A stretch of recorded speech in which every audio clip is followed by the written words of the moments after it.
Aí, perfeito. Vamos lá. Quem sou eu? Ó, ficou bom, hein, cara? Sou fã. 11 anos projetando, desenvolvendo, sustentando softwares para web. Então, na verdade, um pouco mais, mas aqui eu estou contando experiência de CLT, né? De estudo são uns 16, mas muito tempo na estrada, trabalhando com sistemas web, primariamente, desde o legado do ASP.NET até o Go. Então, conheço bastante do ecossistema web. Sistemas distribuídos com alta performance, Go, Java, .NET. Então, nesses 5 anos que eu fiquei no banco, eu tive a oportunidade de trabalhar com sistemas de volumes realmente muito grandes. E poder aprender muito com isso. É um ambiente realmente único. Não, são poucos lugares que tem o throughput que a gente tem lá. E a necessidade de resiliência e escalabilidade que a gente tem lá. A minha formação, eu formei em técnico de redes de computadores e fiz bacharelado em sistemas de informação. Esse é o meu LinkedIn, Instagram, Facebook, Twitter, Tinder, tá aí. Não conta para minha esposa. Vamos lá. Eu tenho que passar por aqui. Go e microserviços. Então, a gente vai dar a introdução do que a gente viu de microserviços com Go nos últimos anos, no que a gente trabalhou, o que a gente viu que o mercado está fazendo, o que a gente sofreu, o que a gente se alegrou e onde que a gente acha que encaixa. A nossa agenda. Acho legal trazer um recap, a gente falar o que é um microserviço. É uma verdade auto-evidente, pouco dita. Vantagens do Go, entender um pouco de lifecycle da request, tipo de implementação que a gente tem de microserviço, Extended Library, framework de mercado. A gente vai trabalhar um pouco dos 3 mais importantes que eu vejo hoje. Lógico que tem muitos outros, tá? Não vou conseguir abordar tudo, mas eu acho que esses 3 vão dar uma visão legal para a gente. A construção de um framework proprietário. Então, por que o banco escolheu criar o próprio framework dele? Qual foi o racional e por que isso fez sentido ou não fez sentido para o banco? E um pouco de padrões arquiteturais e como que eles encaixam no Go. Então, eu trouxe os principais que a gente tem. O microserviço, padrão de middleware, arquitetura hexagonal e o velho e bom MVC. Recap microserviços. Então, eu achei essa frase muito legal.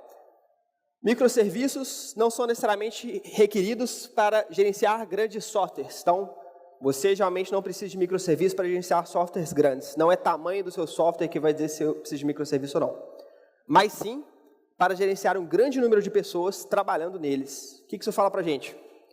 Muitas equipes. Equipes desacopladas, equipes que têm timelines diferentes, que têm gerências diferentes, demandas de negócio diferentes. Não, microserviço nasceu para resolver um problema de equipe, não de software. Se você está escalando, você está indo para a arquitetura de microserviço por causa de software, geralmente você não está fazendo uma coisa muito acertada. É o que a gente percebeu. O banco é um ecossistema único, eram acho que mais de 1000 desenvolvedores no banco. Então, sei lá, 5 tribos, 16 equipes, aí você faz as contas. 1000 dividido por 5, 10, que é a média de um squad, você vai achar 30, 40, 50 equipes. As equipes precisam coordenar subidas, têm suas próprias necessidades, então o microserviço fez muito sentido para a gente, nesse ponto. Permitiu escalar equipes sem ter tantas colisões de software quanto a gente tinha antes. Você vai imaginar aí que num monolito, seja ele em Go, Java, .NET, React, você tem um banco inteiro mexendo, você tem um banco inteiro subindo, eu tenho que agendar a minha agenda de subida com os outros, a feature do outro me impacta, a subida do outro me impacta, a demanda do outro me impacta. Fica impossível você manter software em produção assim, na escala que a gente mantém. Show de bola. Vantagens de microserviço em Go. Então, por que microserviço em Go? Vamos lá. Primeira vantagem, Go Routine. Acho que vale um recap. O que é uma Go Routine? E por que ela existe? Por que ela adianta a nossa vida? Quando a gente fala de microserviços, a gente fala de sistemas distribuídos. Quando a gente fala de sistemas distribuídos, a gente fala de requisições HTTP, gRPC, ou até mesmo de mensageria. Mas eu vou focar mais em HTTP 1 e 2, tá? gRPC e mensageria são análogos, então tudo que a gente falar aqui serve para eles também. Mas qual que era o padrão que você tinha antigamente? Eu tinha um microserviço, seja ele em qualquer linguagem, e ele recebia requests. Essas requests são processadas. Às vezes eu vou no banco, às vezes eu leio o arquivo, às vezes eu vou na AWS fazer alguma coisa. E quando eu estou fazendo essas coisas que estão fora de mim, operação de I/O, né, entrada e saída de informação que eu estou esperando, eu tenho uma thread parada, esperando um retorno. Antigamente, como é que a gente fazia? A gente mapeava cada requisição para uma thread do sistema operacional. Qual que é a vantagem disso? Se você tem 52 mil núcleos, você pode mapear uma thread para cada núcleo e processar isso em paralelo. Qual que é a desvantagem disso? Threads são muito grandes, pesadas, robustas. São construtos complexos que para você subir eles, a alocação, o tempo de memória, demora. Então, antigamente, quando a gente tinha Java, era muito comum ter thread pool de 200, 400 threads. Estavam ali sendo,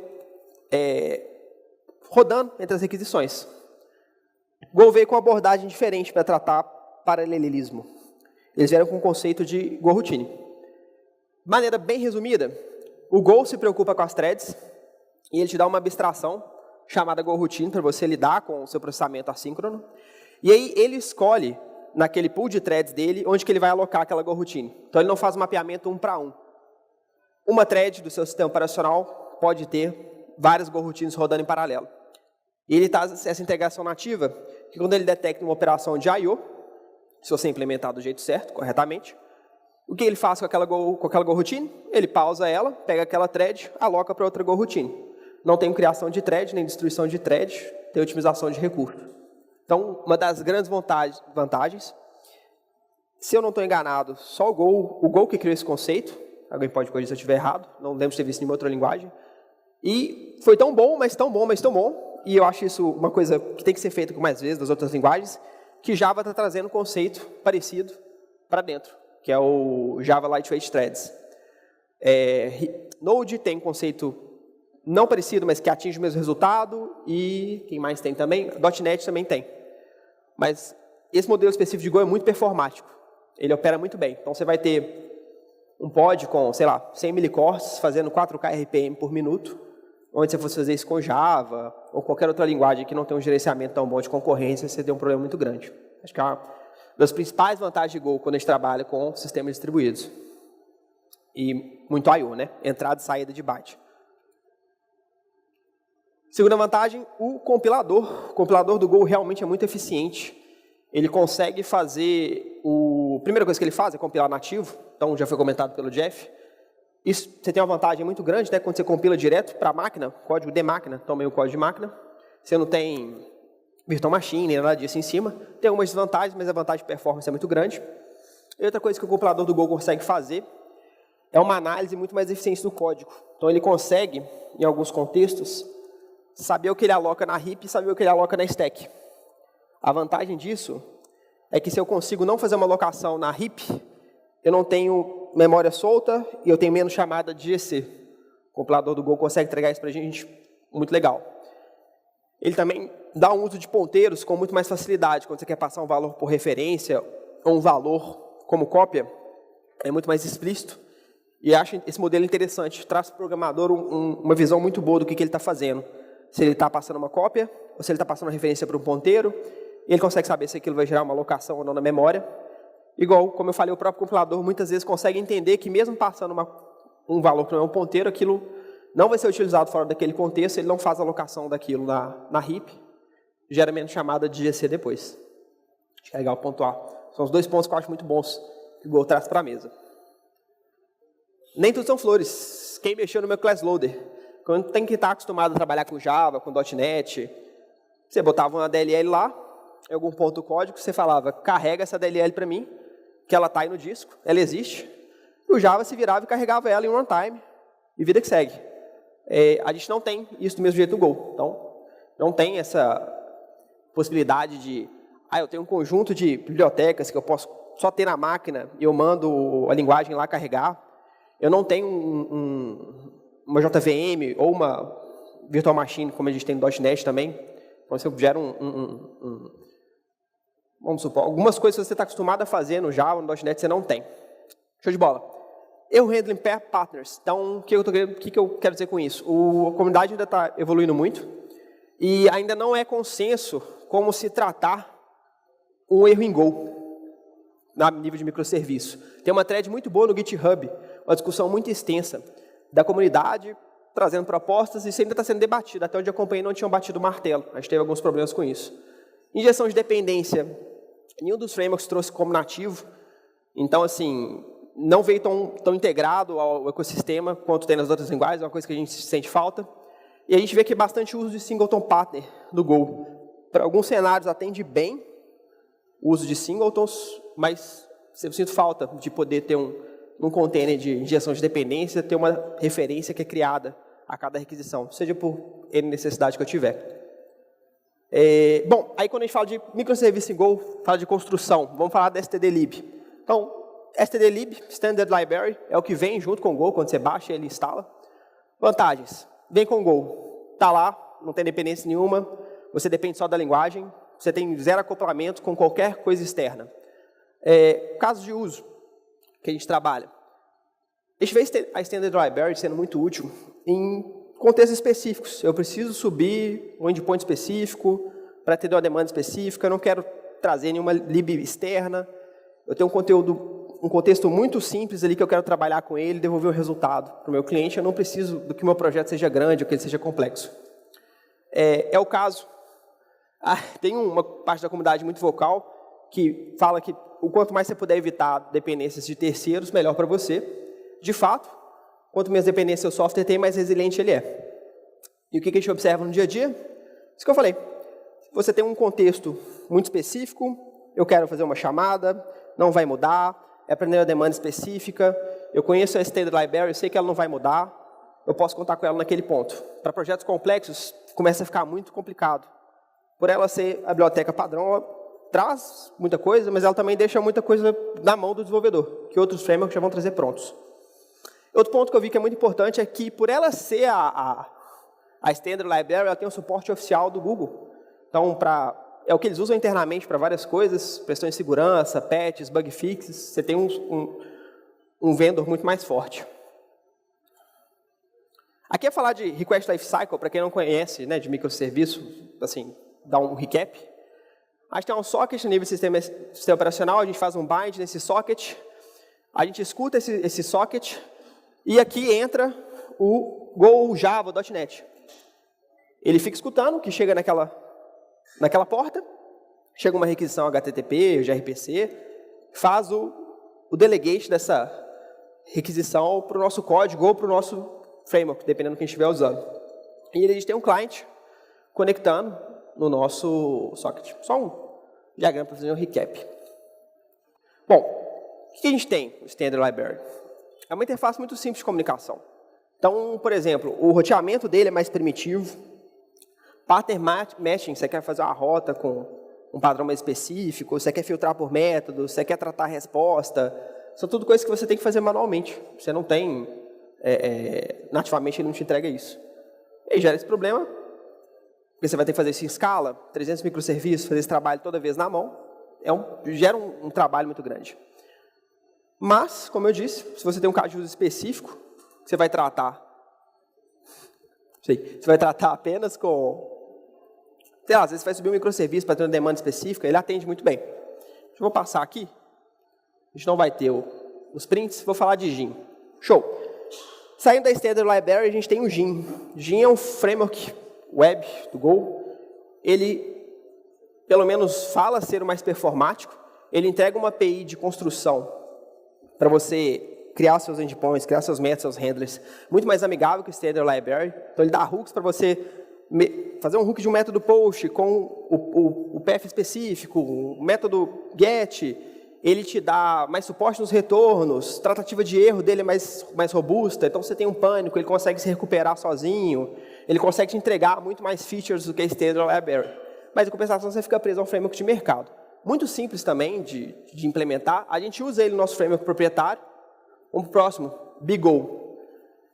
BigO é um cara mais completo, ele vai parecer muito com um Spring, MVC, ou com um ASP.NET Core. Ele vai trazer vários módulos, ele traz caching, ele traz logging, ele traz toda a camada de internacionalização. Ele é um cara, você consegue, por exemplo, desenvolver com ele muito mais próximo do que você faria no Spring, para quem tem esse mundo. Ele tem a parte de template também mais bem construída do que o Gin. Então, é um cara interessante. A gente não chegou a usar ele nos nossos produtos de negócio, mas eu venho acompanhando ele bem de perto. Chamou bastante atenção por causa disso para a gente. A gente tem o Echo. O Echo é concorrente do Gin. Ele está mais próximo do Gin do que do BigO. Ele traz a mesma proposta de ser muito rápido, de ter uma API minimalista. e de te permitir construir handlers muito rapidamente para os seus métodos. Então, eu quero criar um RESTful API com 4 endpoints, cada endpoint com get e post. Ele vai ser um cara que vai trazer um custo-benefício bacana. E ele está sempre brigando com o Gin, né, para ver quem é o mais rápido. Não tem consenso ainda. A página do Echo fala que eles são mais rápidos, a página do Gin fala que eles são mais rápidos, mas eles não fazem o teste de workload real. Então, para você ter essa certeza mesmo, você tem que pegar, colocar um workload, porque às vezes o framework varia muito de carga de trabalho para carga de trabalho. Colocar o seu workload, fazer o teste e ter a resposta. Porque pode ser que no seu workload, um seja mais rápido que o outro, dependendo de como eles lidam com algumas estruturas internas. Show! Framework proprietário. Por que o banco escolheu fazer um framework? Por que a gente decidiu reinventar a roda? Como eu falei, a gente tem 1000 desenvolvedores, então a gente tem casos de uso interno que não existem lá fora, estruturas internas, componentes internos que o mercado, no geral, não usa e a gente precisa construir para isso. A gente quer ter controle de baixo nível, então para a gente vale a pena descer e controlar o comportamento do handler HTTP, vale controlar o comportamento dos middlers. A gente tem flexibilidade entre times, eu garanto que o meu desenvolvedor está usando o meu framework e que ele vai sair daqui e no outra equipe ele vai ter a mesma experiência unificada, essa movimentação lateral é muito mais fácil. Redução de boilerplate, como eu sei minhas demandas, eu sei meu negócio, eu consigo trazer exatamente o que o meu desenvolvedor precisa. Então, se ele tem uma demanda que é muito recorrente no Inter, mas não é recorrente lá fora, eu consigo codar isso e trazer para dentro do framework. E experiência consistente. Então, eu garanto que quando o cara for para o time Y, ele não vai encontrar uma coisa lá completamente diferente. O nosso framework é internamente ele é aberto para todos do banco, mas é legal trazer isso porque isso é uma realidade para poucos times, mas às vezes pode se encaixar no seu caso de uso. Se você tem equipes muito grandes, você quer ter todos esses requisitos, pensar em construir seu próprio framework ou construir em cima do framework de mercado faz muito sentido. A gente estendeu bastante o Gin, principalmente na parte de modelização e middleware deles. Show, aqui a gente vai falar de padrões arquiteturais para microserviço. O primeiro padrão que a gente tem, que eu quis trazer, acho bastante interessante, é o padrão de middleware. Muito simples. Um change de ações, eu tenho um request, eu tenho a ação A que chama ação B, que chama ação C, que chama ação D. E elas vão retornando, então vem subindo e vem descendo. Se eu quero parar o meu processamento aqui por algum motivo, eu não chamo o próximo, quebro o chain, devolvo daqui para frente. É simples, é fácil de implementar, mas é um pouco... não é tão flexível quanto as outras abordagens que a gente tem. A gente usa isso muito mais na camada de alto nível. Então, antes da request chegar de fato para o desenvolvedor, tem bastante middlers, mas ainda assim é possível usar no seu código. Dá para criar estruturas de middlers interessantes, mas elas não conseguem, elas geralmente atendem a requisitos mais simples. Então, tem uma cadeia de comandos que se alguma coisa quebrar, eu posso retornar e dali eu não quero processar mais nada para frente. Aqui está incompleto. É arquitetura hexagonal. Quando a gente fala de arquitetura hexagonal para microserviços, a ideia principal é separar o core da lógica de negócio com as dependências que não são lógica de negócio. Então, geralmente, que eu vou ter um barramento de comunicação entre tudo que é externo e a lógica de negócio. Eu raramente vou expor um objeto do meu banco de dados para o meu domínio. Então, eu vou separar tudo ali que é do meu negócio numa camada específica e eu vou ter tradutores entre as camadas. A ideia desse tipo de arquitetura é você justamente desacoplar a business logic do resto. Então, você vai ter camada de domínio, de serviços, de modelos, de repositório, de infraestrutura. É um modelo um pouco mais complexo, cada um gosta de aplicar de um jeito. A gente usou para algumas soluções internas, mais de alto nível, fez bastante sentido para a gente. Último modelo que eu queria trazer, padrão MVC, Model View Controller. O BigO traz esse padrão, principalmente para quando você tem templates web, que você quer, é um form HTML simples, você quer que o pessoal só preenche e faça um submit. Você tem basicamente 3 separações. O controller muitas vezes vai ter, às vezes, não só código de negócio, mas também código de alguns códigos de infraestrutura. É um pouco mais complexo que a arquitetura de middleware, mas tende a sair muito do controle quando você começa a ter uma estrutura mais complexa. Quando eu começo a exigir mais as minhas regras de negócio, começa a ficar muita coisa aqui. E eu começo a ter dificuldade de separar o que está aqui dentro nas camadas adequadas. Mas atende muitos casos de uso. E aqui, bom, pessoal, acho que é isso. Quis trazer a visão de microserviços que a gente tem lá dentro. E obrigado. Esses são meus contatos. É isso, cara. Muito bom, muito bom, muito bom, cara.